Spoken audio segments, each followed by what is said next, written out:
It started as a regular segment on BBC World Service, the kind that fills airtime between serious headlines and polite interviews. Bright studio lights, polished desks, calm accents shaped by years of broadcast training.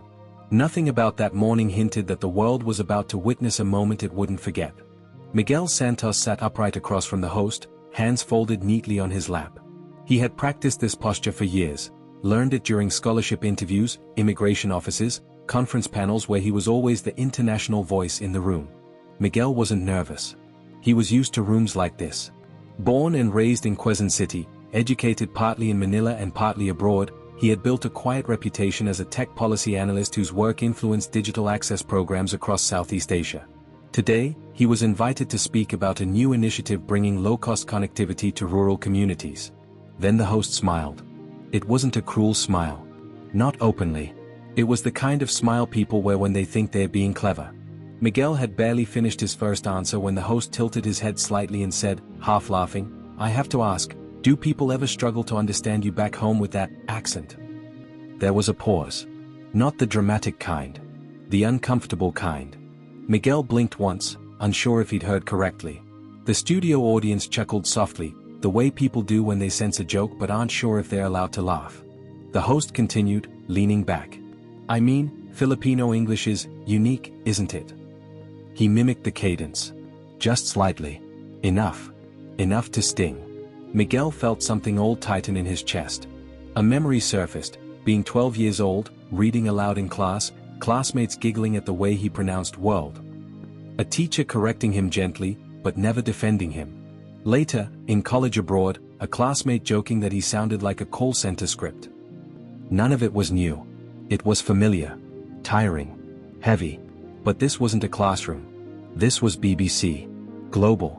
Live. Miguel smiled, slow and controlled. He answered professionally, steering the conversation back to the project. He didn't raise his voice. He didn't call it out. He finished the interview with composure, thanked the host, shook hands, and walked off set. What the host didn't see was Miguel sitting alone in the hallway afterward, staring at his phone as messages poured in. Someone had clipped the moment. By the time Miguel reached his hotel room, the clip was already spreading. Twitter first. Then Facebook. TikTok. YouTube Shorts.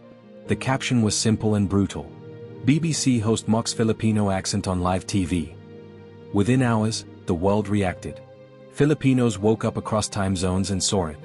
Nurses on night shifts in London. Engineers in Dubai. Students in Toronto. Mothers in Cebu. Fathers in Davao. They didn't need context. They'd lived it. Comments flooded in by the thousands. That accent built hospitals. That accent runs ships.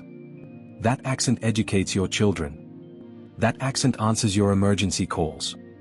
That accent isn't broken, your respect is.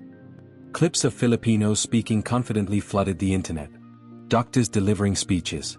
Professors lecturing. Engineers presenting blueprints. Artists performing spoken word. Students debating policy. All in English. All with accents. All unapologetic. Then something unexpected happened. Non-Filipinos joined in. A Nigerian journalist posted, "Funny how accents are mocked until they power the workforce." An Indian professor wrote, "Colonial English doesn't own intelligence." A Scottish comedian quipped, "Accents mean history. Mocking them means ignorance." The clip hit international news blogs.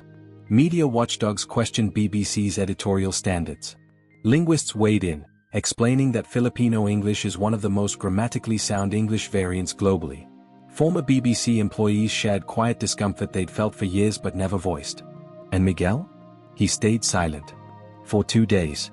On the third day, he posted a single video. No background music. No edits. Just Miguel, seated by a window, city lights behind him. He spoke calmly. He talked about growing up reading English textbooks printed overseas. About learning English not as a borrowed tongue, but as a tool, reshaped, localized, lived. He spoke about accents being proof of survival, not failure. About how language adapts to people, not the other way around. He didn't insult the host. He didn't demand punishment. He didn't beg for sympathy. He ended with one sentence. "I speak the way history taught me to survive, and I'm proud of it." The video crossed 10 million views in a day. BBC released a statement shortly after. Carefully worded. regretful. They promised internal review. The host issued an apology, shorter, less confident than his joke had been. But the world had already moved beyond apologies. Universities invited Miguel to speak, not about the incident, but about language, identity, and global equity. A documentary producer reached out. So did publishers. Students wrote emails saying they finally stopped trying to sound American or sound British in class. Weeks later, Miguel was invited back to the same program. This time, the host stood up when he entered. This time, there were no jokes. This time, Miguel spoke longer, deeper, freer. And when he finished, the applause wasn't polite. It was loud. Somewhere in the Philippines, a young boy listened to the replay on his cracked phone, repeating words aloud without fear of how they sounded. The world hadn't let it slide. And because of that, something shifted, quietly, permanently. It began in living rooms, classrooms, hospital corridors, and construction sites, where Filipinos paused mid-shift to watch Miguel's return interview replay on their phones. There was no mocking this time, no smirk hidden behind a polished accent. Just respect. And for many, that alone felt like victory. The host didn't try to be clever again. He listened. Carefully. When Miguel spoke about identity, the room stayed quiet. When he talked about accents as proof of history and resilience, heads nodded. And when the camera cut wide at the end, something subtle but powerful happened. The applause lasted longer than protocol allowed. After the broadcast, Miguel stepped outside into the London cold and checked his phone.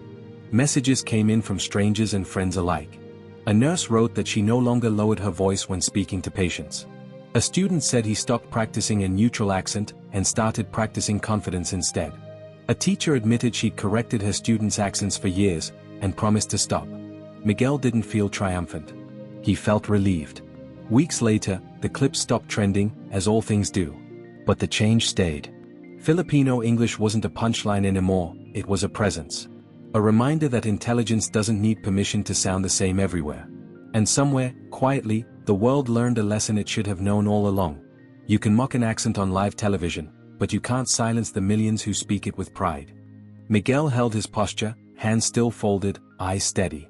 He had answered the question the way he always did, clear, measured, professional. Then the smile came.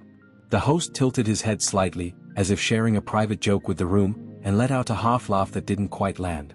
For a split second, the studio felt smaller. The air shifted. Not loud. Not dramatic. Just tight. Miguel felt it immediately, the familiar weight of being reduced to sound instead of substance. He paused, not because he didn't know what to say, but because he knew exactly what this moment meant. Cameras kept rolling. Lights stayed bright. Somewhere off-screen, someone shifted in their seat. And in that silence, before anyone spoke again, something irreversible had already begun.